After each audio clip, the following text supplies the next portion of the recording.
Trop de séries télé, pas assez de temps pour les regarder, Tête de série vous aide à trier. Who are you? I'm a contradiction. Like Mary, Virgin and Mother, like man, good and evil. I'm God. Quand le cinéaste italien Paolo Sorrentino s'aventure au Vatican, il imagine The Young Pope sur le quotidien d'un pape fraîchement élu, incarné par Jude Law. Nos 4 critiques ont vu cette série événement qui débute sur Canal+. Who I am.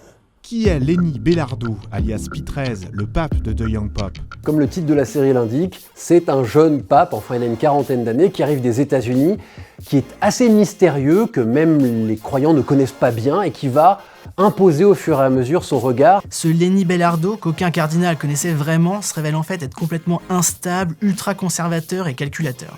Mais c'est un pape qui porte très bien la soutane et qui détonne surtout. Il fume comme un pompier, il ne boit que du coca chéri au petit déjeuner. Une espèce de Justin Bieber en soutane, une rockstar, un psychopathe absolu qui nourrit un délire mystique essentiellement autour de sa propre personne. Plongée dans les coulisses du Vatican, The Young Pope est-elle une série politique ? Alors c'est une série éminemment politique qui, a priori, au vu des premiers épisodes, s'intéresse peu finalement au Vatican, mais vraiment au pouvoir. C'est une terre inconnue, le Vatican est rempli de fantasmes. Avec le réalisateur Sorrentino, on rentre dans les coulisses de ce petit État très codifié, on aperçoit les stratégies politiques. Et pour moi, le problème, c'est justement que la série ne joue pas le jeu à fond. On est loin du House of Cards version Vatican que ça se veut être. Ceci étant dit, The Young Pope est surtout une série intimiste. Et moi, ce qui m'a fasciné dans ce que j'ai vu, c'est le développement des personnages, leurs relations, et comment finalement, ce qui semble être un lieu de mondial, un lieu de pouvoir, est aussi un lieu d'ambition intime. Au centre de The Young Pope, Jude Law, l'acteur anglais réussit-il son passage aux séries ?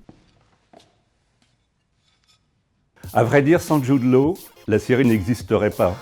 Il est très à l'aise dans sa soutane, il est d'une beauté déconcertante, il réalise un très grand numéro d'acteurs. Il compose plus qu'un personnage, une espèce de silhouette, presque de commedia dell'arte, le méchant dans toute sa splendeur. Il est à la fois capable d'être profond, sombre, inquiétant et en même temps vraiment sympathique. Jouer un pape obsédé par le pouvoir, assoiffé de vengeance, dont la grande originalité c'est de fumer et de boire des coca zéro à la cerise.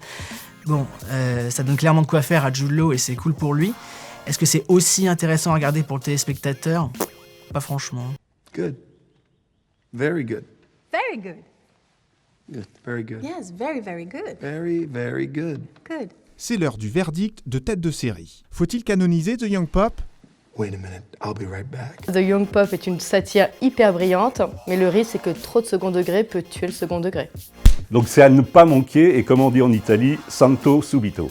C'est une série d'auteurs très visuelle, très travaillée, prenante, fascinante, lente, pas forcément avec beaucoup d'enjeux dramatiques, mais la beauté de la chose et l'ambiguïté de son propos et de ses personnages donnent vraiment envie de voir la suite.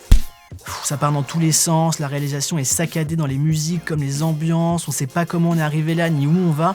Pour moi c'est non, je donne pas ma bénédiction.